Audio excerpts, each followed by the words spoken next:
Hey guys, CryptoDad here again, and I've just received my new Trezor Safe 5 Bitcoin only edition cryptocurrency hardware device from Trezor. You'll notice that it has this beautiful Bitcoin orange metallic backing, so it's really an elegant device. Now, the Bitcoin only firmware helps reduce the attack surface. So I'm going to show you how to get it unboxed and set up.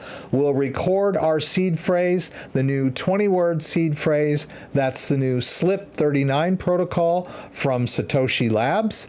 I'll show you how to get the device set up and configured. It has the new haptic touchscreen, so I'm really excited to try that out. We'll get it connected to the Trezor Suite desktop software so that we can manage our cryptocurrencies, and then I'll show you how to fund the wallet with a little Bitcoin from an external source, and of course I'll show you how to move Bitcoin off the wallet, taking advantage of its new security features. So let's jump in.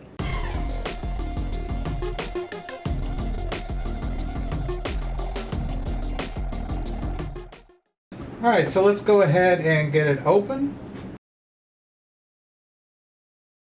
Okay. I love this quote here from Satoshi. All right, here's our device.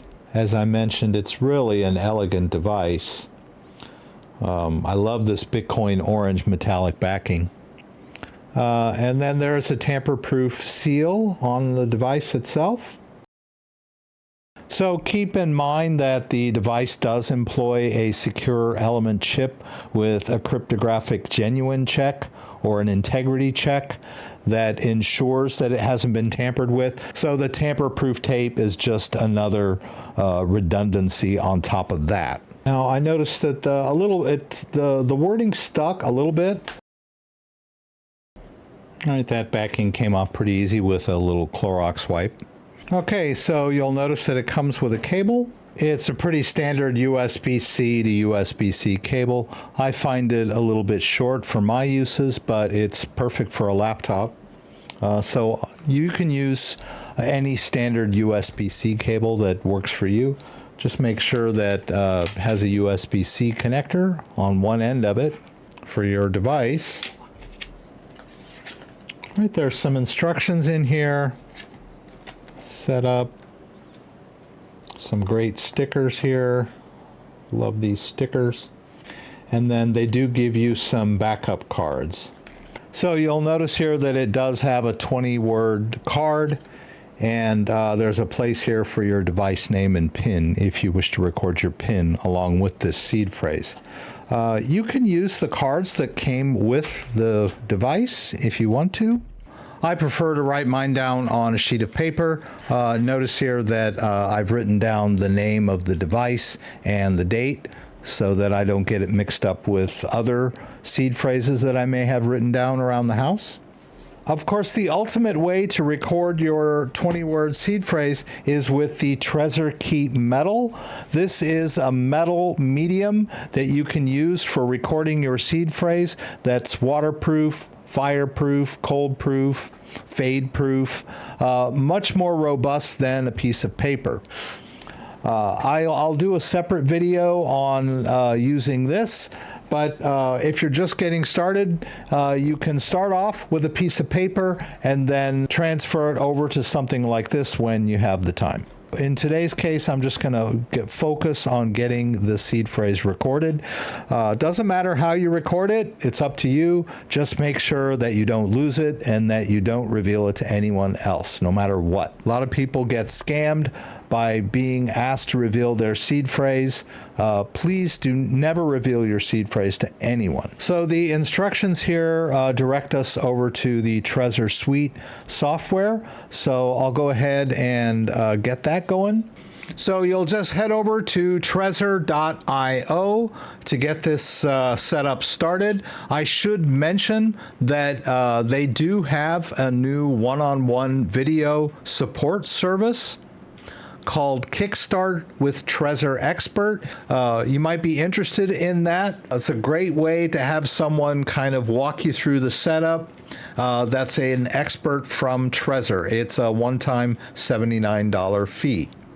But if you want to just follow my instructions, I can walk you through it just as easy. So basically, we want to go up here to App and then Trezor Suite, and we'll download for desktop.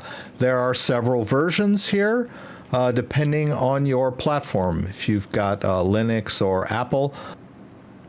All right, we can just drop this in our downloads folder. And if you're interested in higher security and verification tools, they do provide those for you as well if you want to cryptographically verify the download of your software. It is recommended, but beyond the scope of this video. I might do a separate video on the verification. All right, so once we have that downloaded, we'll go ahead and get started by double-clicking. You might get a warning message like this. Just go to More Info and say Run Anyway. This warning message basically just means that the developers were not quote-unquote Microsoft certified, but as long as you're on the official Trezor website, you have nothing to worry about. We'll go ahead and get it installed. And we'll go ahead and run Trezor Suite. Now, I should also note that once you have confirmed that you have downloaded the official software from the Trezor website, you might be prompted to run firmware updates or software updates in the future. You should always trust software updates when they occur within Trezor Suite. As long as you're running the official Trezor Suite application, it's fine to trust whatever software and firmware updates that they suggest, right? Just don't click links in emails and for updates and things like that. They'll never send you an email telling you that something needs to be updated. Always do your updates from within the Trezor Suite software. All right, so now we want to take our beautiful device and connect it using our USB connector. All right. And it's going to launch this device security check. All right, and this is what you're going to see on the device screen, and this is what you're going to see on your computer screen. All right, go through this little checklist. Everything was fine in my case. If any of these things were not true, then you can click I have my doubts and deal with that situation. All right, I'm going to go ahead and start setting up my Trezor. All right, and they're telling me I need a firmware update from the get-go. So let's go ahead and get that taken care of. We'll click Install Firmware. You'll see on your device the progress, and you will also see it on your computer screen. All right, and then when we're done, your device will restart, and then we're ready to continue. All right, now this is where it's going to do that cryptographic genuine check. This relies on the secure element chip to do a cryptographic handshake to verify the integrity of the device. So we had the anti-tampering tape and the packaging, but this is really the main defense against tampering, the cryptographic verification using the secure element chip. We'll hit start here. And we are going to need to confirm this on our device. So we'll swipe up and then we'll tap to confirm. Okay. I felt a little hepatic feedback there when I tapped that screen. All right, so we passed the genuine check. There should be no doubt in your mind that this is a genuine device and that it has not been tampered with. It's using the latest cryptographic security protocols to ensure anti-tampering, right? That's what makes this new device so unique, is that it employs the secure element chip. Let's hit continue here. All right, it's going to give us a few things on just using the device. The tap. All right, they'll talk about the swipe up, take us through the navigation of the device, and then hold to confirm to exit the tutorial. So we'll put our finger on there. You'll hear it sort of vibrate as you're holding. Let that go all the way through, and then you're done. So we finished the tutorial. We'll hit continue here. We're going to create a brand new wallet, and then we can choose our backup type. I believe the 20-word backup is the default. It's the single share backup.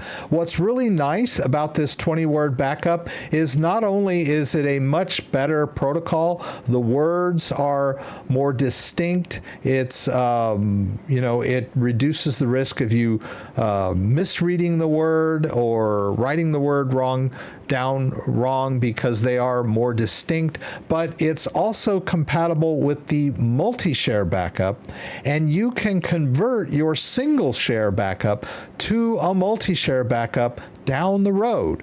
So you can keep it simple when you get started, right? You can write down your seed phrase on a piece of paper, and then down the road, if you want to move it to, say, the secure metal, the Trezor secure metal, and even if you had more than one and you wanted to do a multi-share backup, you could do that as well.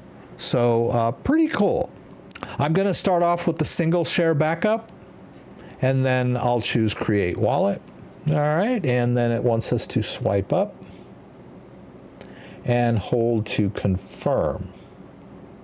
And there it goes, and it kind of vibrates when you're doing that. And the wallet has been created. It basically just generated a random private key for this wallet, right? Now we need to back it up and record it in case something happens to our device. So we'll go ahead and continue to backup. It gives us some verbiage about the importance of the backup. We'll choose Create Backup, and then you're going to see those 20 words on your device. So I'll go ahead and swipe up. They're telling us not to put it anywhere digital. Like I'm writing it down on a piece of paper. Don't take a picture of this paper. Don't store it on a text file on your computer. You want to make sure that this is separate, physical, and not digital, right? That's best practice, right? I'll go ahead and swipe.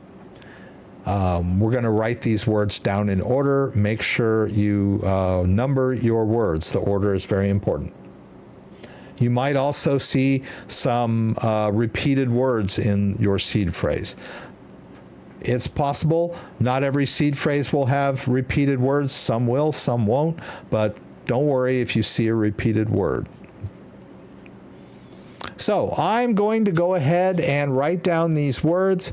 After I write down each word, I'll do a swipe to advance to the next word and then get them all written down on my piece of paper. All right, once we get to that last word, we'll swipe up one more time, and then you'll confirm that you did write those words down and that you wrote them down in order. All right, and then they're going to give you a quick backup check. So they're going to give us 3 suggestions for, in this case, word number 6. So just go to your list, find word number 6, and confirm on the device the word you have written down. All right, and then it'll ask you about another word on your list. Just refer to your list, and then one other word. Just go to that word on your list and confirm it. And that's it. It's just going to ask you probably 3 out of that list. All right, and when you're done, you'll swipe up. And now they want you to set the PIN. So we'll continue to PIN. We'll choose Set PIN. And then we'll say Turn on PIN Protection here. And then you'll just enter your PIN. It's really a joy to enter the PIN on this haptic touchscreen. Makes life really easy. Much easier than dealing with little buttons. All right, and after you enter the PIN, they'll ask you to re-enter it. And then when you've finished your PIN, you'll hit swipe up. And then your PIN is set. Let's continue. There's our Bitcoin. I'm not going to worry about the testnet coins. Might be something experimental if you're into that. I'm not going to enable Tor. Tor increases your privacy, but you might experience connection issues with Tor. It's kind of experimental. So I'm just going to stick with the defaults here. We'll hit complete setup. Now we can edit the name of this device by just clicking here. and we'll call this one, I'll just call this one Trezor Safe 5 BTC. I didn't have room for BTC, so I just put B.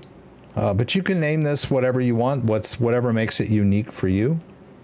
And then after you've done this edit, you'll want to hit edit name for these changes to take place. You'll hit edit name, and then it'll ask you to confirm on the device. You'll swipe up and then tap to confirm here. Oh, you can change the home screen on the device if you want to. I won't do that. All right, and then we'll choose Access Suite. Now, you can create a hidden wallet if you want to, but keep in mind that when you enter a passphrase like this, you will need to do it every single time you access this configuration if you drop crypto in there. And also, if you forget this passphrase, you will lose access to this crypto. There is no way to reset this password. There is no one to call. This is what self-custody is all about. I don't recommend the secret wallet for beginners. I would stick with the standard wallet. You've got the security of the device, the security of your PIN, you've got the security of your home, your doors, your windows. So that's enough for me. If you want to get advanced, you can do the hidden wallet, but like I said, I do not recommend it for newcomers. I've heard too many people that have lost crypto because they have forgotten this passphrase. So use at your own peril. So we'll go to standard wallet here, and now we've got the Trezor Suite initialized, and we're ready to manage crypto. Also note, if you go up here to the top left corner, you can remember this device so that you can access the suite even when the device is not connected. This is so that you can just check your balances or just check the current value of your portfolio without having to dig out the device and connect it, right? I like to do that. And there we go. We're ready to roll. So the Trezor Suite is a full-featured software. It does have some advanced features that will allow you to actually acquire Bitcoin through the software interface. Keep in mind, when you are using this buy button, you are not buying Bitcoin from Trezor, and you're not buying it on the wallet or anything like that. When you choose this buy, you are in fact using third parties to make a purchase, and Trezor Suite is basically facilitating this. But just keep in mind that you are using third parties here. So if I were to say I wanted to buy $1,000 worth of Bitcoin, I could click compare offers, and they'll give me several choices here of services that I can use to acquire Bitcoin. The nice thing about these services is that when you do this from within Trezor Suite, it goes directly into your wallet. You're basically buying it from a third party, and then they are transferring it directly into your wallet. And so you don't have to worry so much about the transfer itself. You just make the purchase and it ends up in your wallet. Also remember that these services involve you using your ATM or credit card. You will have to verify your credit card and also verify your identity for most of these services. So this is basically something separate that you can do to acquire Bitcoin on your own. Now, a lot of these services are based in Europe, and I'm based in the US, and I already have a Coinbase account, so I'm going to transfer some Bitcoin from my Coinbase account. I think it's very important that crypto users learn how to do transfers. This is very important. So I would recommend that you acquire Bitcoin from an external source just for the practice, right? You can also use this buy feature if any of these services appeal to you, but you will have to go through their KYC. You'll have to present an ID and present a payment method. So let's go ahead and do a receive. And in order to show the full address, we need to confirm on the device. So we'll choose show full address, and then on the device you will see the address, and then you can verify it on your computer screen, right? You always want to verify your receiving addresses. I'll go ahead and swipe up here to confirm and then tap. Now I can copy the address into my clipboard, and now I have a Bitcoin receiving address, right? I'll go over to my Coinbase account and do a transfer. I should also mention at this point, once you have done the hardware verification on the device and you have the address in your clipboard, you can safely disconnect the device. You don't need to keep the device connected in order for the transfer to work. We're not actually moving Bitcoin into our device. We're moving it to our Bitcoin address that the device is managing. So we can, after we've done our initial receiving address reveal and verification, we can safely remove the device if we want to. So I'm going to go, I have some Bitcoin in my Coinbase account. I'm just going to go into the Bitcoin account and do a send, right? I'll go ahead and send all of it. If you have a lot of Bitcoin in a cryptocurrency exchange like Coinbase, Kraken, or Gemini, or something of that nature, please do small test transfers first. Don't try to transfer thousands and thousands of dollars worth of your precious cryptocurrency before you have done a test practice run, right? You want to make sure it's going to end up where you expect it. All right, now the to field here is the address that I copied into my clipboard. I'll hit paste, right? And then I'll just click the address down here. And so now I've filled in that address. So you can go back over to your Trezor Suite and eyeball that from beginning to end, and then look at it over here just to confirm that it is the same address, right? You want to always double check your work. We'll hit preview send. They give you the whole address here. Like I said, we can look at Trezor Suite. And then they give us an estimate of how long it's going to take. It says it's about an hour. You'll probably see it hit the wallet before that, but it might take it about an hour to confirm on the blockchain totally. But that's fine. Notice here, in my case, I'm only paying about 50 cents worth of Bitcoin blockchain fees. You're always going to encounter blockchain fees when dealing with Bitcoin. That's just the nature of the game. That's how the network works. If the network fee is really high, you might want to choose a different time because when there are times of high activity, Bitcoin blockchain fees can get very high. So I'm willing to accept my $56 fee. I'll hit send now. And then I will put in my two-factor, right? And off that goes. And then I'm in my Bitcoin account here. I can look down, do a quick refresh, scroll down a little bit, and see I have an a pending outgoing transaction, right? Always keep an eye on the source, where you're sending from. As long as it says pending, you know it's going out. You can even click on here and get more information and re-verify that address if you want to.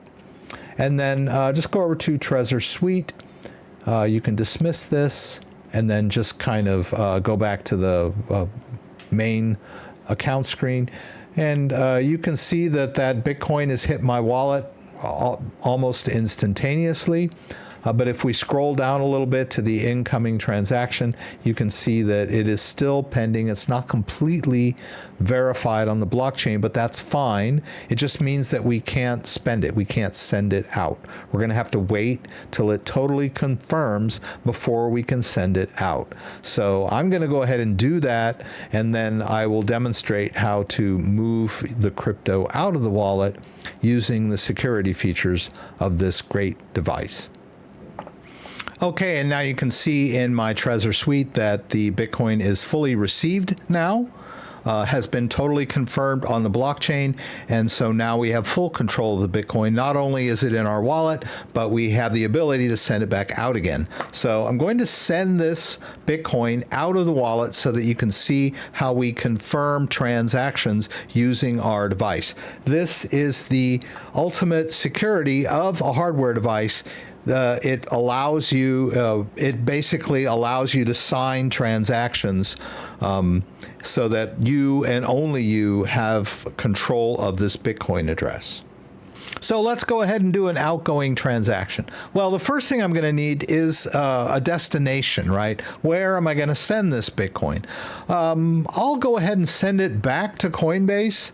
That seems to be the most common use case. People that are holding Bitcoin want to know, what do I do when the price goes up and I want to sell, right? That's the most common reason why someone would want to move Bitcoin out of their wallet. So I'll show you how to move some of this Bitcoin back to Coinbase. Of course, this holds for any kind of transfer. You could be sending it to a friend. You could be sending it to a business that accepts Bitcoin. You could be sending it to one of your other wallets. Transfer is a transfer is a transfer. So all you really need on the other end is a Bitcoin receiving address. So I'm going to go back over to Coinbase, get a Bitcoin receiving address, and do an outgoing send. We'll go back over here to Coinbase. Up in the top, we'll go to transfer, and we're going to receive crypto. That's our intention here. Right? And we want to receive Bitcoin. So we can search for it, and they provide us with a Bitcoin receiving address. This will allow us to transfer Bitcoin from our wallet into our Coinbase account.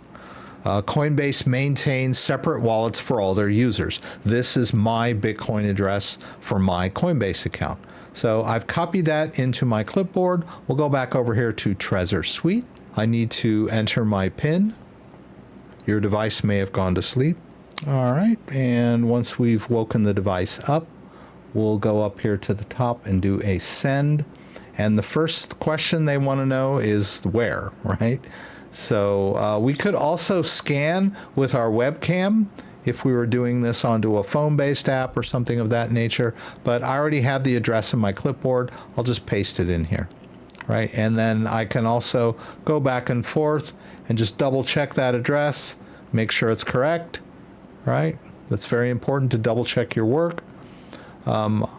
You can use an amount of Bitcoin or an amount of dollars, either one. You can also send max if you want to send out all of the Bitcoin that's in your wallet. I'll just send out $50 worth of Bitcoin. All right. And then notice here the Bitcoin blockchain fee is going to be 66 cents, a little higher than the withdrawal fee from Coinbase. But like I said, Bitcoin blockchain fees fluctuate based on network activity.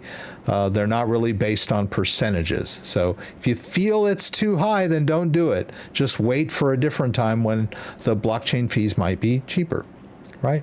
We'll hit review and send. And now we're going to actually use the device, right? That's the recipient address. It's going to show it on my device. I can look at it again on Coinbase and just double verify, triple verify, right? And then we'll scroll down a little bit here. And on the device, we need to swipe up, right? So if it looks like you're at a dead end here and you're wondering why the send is still dim, check your device. Your device is probably waiting for some input. So we'll swipe up. Shows the amount of Bitcoin that I'm sending. All this is, we're verifying all of this on our device, the security of the device. We'll swipe up again. There's the total amount along with the fee. We'll swipe up again, and now we hold to sign. We'll feel feedback from the haptic screen, and we'll watch the confirmation. We'll watch the progress bar go around, right? So we'll hold. All right, there we go. Transaction has been signed. Now we can broadcast, right? Now the send is active. We can broadcast that transaction. Out it goes. There goes our Bitcoin out of our wallet, and we can scroll down just a little bit and look at the outgoing transaction. All right, once again, once we have initiated this outgoing transaction, we can safely disconnect our device. After we've signed the transaction on the device, we no longer need to keep the device attached. I'm done. I'm just going to watch this, keep an eye on it as it goes out. It says it's still pending. And then just keep an eye over in my Coinbase account for the incoming Bitcoin transaction. All right, and you can see in my Coinbase account that I have received that Bitcoin. I received that $50 worth of Bitcoin. And then if we go back over to Trezor Suite, you can see that I have that incoming, the initial incoming transaction, and then our outgoing transaction. And both of them have fully confirmed on the blockchain, and we've successfully managed our Bitcoin in and out of the wallet. So if you have any questions about anything I did, please throw them up in the comments, and I'll do my best to get them answered. If you like this video, give me a thumbs up. If you'd like to subscribe to my channel, I would appreciate it. When you subscribe, there's a little bell that you can click. That will allow you to be alerted whenever I post new content. Once again, thanks for joining me, and hope to see you again soon.